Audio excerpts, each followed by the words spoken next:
dhe kush ka qenë automjet.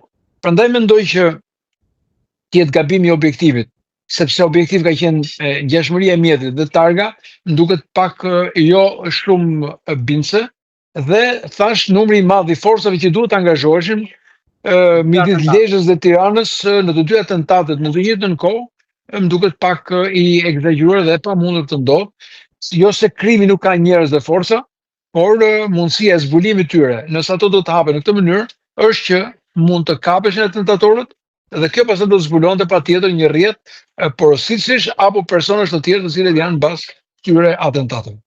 Tek rasti i Tiranës, nëse mund të hamendësojmë në këtë rast, pistat mund të ishin konflikt të çastit, ndoshta shoferi, fëmijët, personi tjetër apo bizneset e teatrit.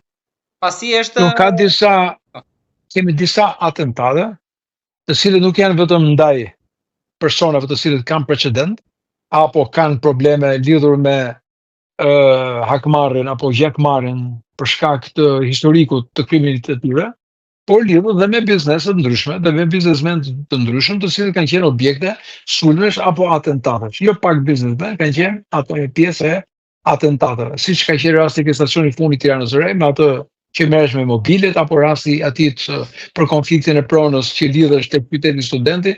Pra disa forma të këtyre atentateve janë lidhur edhe me biznesmen për shkak të konflikteve. Apo rasti i goditjes me armë, pavarësisht nuk patëm viktima, në rastin e atit objektit që merresh me ilaçet, me në autostradë. Pra edhe aty ka pasur një sulm apo një paralajmërim apo goditje me armë që ishte një lloj mesazhi ndaj problematikave që ato kanë. Këtu ka dy pista sipas meje. Një pjesë që mund të jetë kjo për cilën flitet më shumë, që unë them e minimizoj dhe pothuajse nuk e marr në konsiderat me analizën time, dhe pista tjetër që mund të jetë e lidhur me familjen ose me bizneset e një biznesmeni. Që mund të jenë gjobdhënie, mund të jenë konflikte për shkak të objektesh apo problemesh të tjera të kësaj natyre, meqense bizneset e tij nuk janë të vogla, por goxha të mëdha dhe fliten për vlera të mëdha.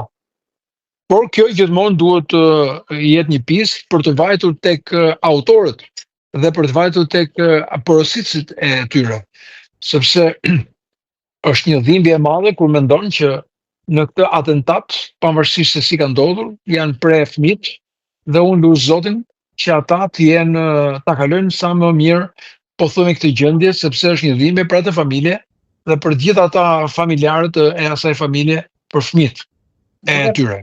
Duke parë faktin që 20 gëzhoja, por edhe që janë fëmijë, pra mënyra brutaliteti, do të thotë që e heqim mundësinë e paralajmërimit në këtë rast, po ka qenë për të kryer punë, për ta mbyllur? Jo, ka qenë për ekzekutim.